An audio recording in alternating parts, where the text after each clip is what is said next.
ఏంటి mummy software జాబా? ఎందుకు మమ్మీ రిస్క్? ఆ జాబ్‌లో ఎప్పుడు ఉంటదో తెలవదు, ఎప్పుడు పోతాయో తెలవదు. అలాంటోడికి ఎందుకు మమ్మీ? ఏంటి మమ్మీ బిజినెసా? మమ్మీ బిజినెస్ అయితే కొంచెం రిస్కే కదనే. ఎప్పుడు లాభాలు ఉండేది తెలవదు, ఎప్పుడు నష్టాలు ఉండేది తెలవదు. ఏంటి మమ్మీ 2, 3 ఇల్లులు ఉన్నాయా? బాగా రిచ్చా?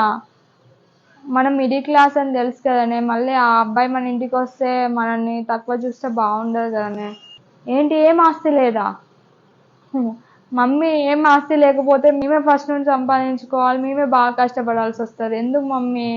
వద్దే, రిజెక్టే. ఏంది అంత బాగుంటానానే? అంత బాగుంటే అమ్మాయిలు ఆయన వెనుకనే పడతారు. నేను సెక్యూరిటీ లాగా ఎప్పుడు ఆయన చుట్టే తిరగాలి. ఎందుకు మమ్మీ అలాంటి ఫోటోలు చూపెడతావు? ఏమైనా అందంగా ఉన్నాడా అని అసలుకు? ఏమల్పా రిజెక్ట్. ఏంటి పెద్ద ఫ్యామిలీయా? అందరు కలిసే ఉంటారా? మమ్మీ నాకు గురించి తెలుసు కదనే, అందరు కలిసి ఉంటే నేను ఎక్కడ మెయింటైన్ అవుతా అక్కడ? ఏంటి ఎవరు ఉండరా? వాళ్ళ అమ్మ నాన్న వాళ్ళు కూడా ఉండరా? ఎందుకు మమ్మీ అలాంటి సంబంధం? మనకేమన్నా గొడవలు అయితే ఎవరైనా పెద్దవాళ్ళు అనేటోళ్ళు ఉండాలి కదా, మాకు మంచి చెడులు చెప్పడానికి. వద్దు మమ్మీ, రిజెక్ట్.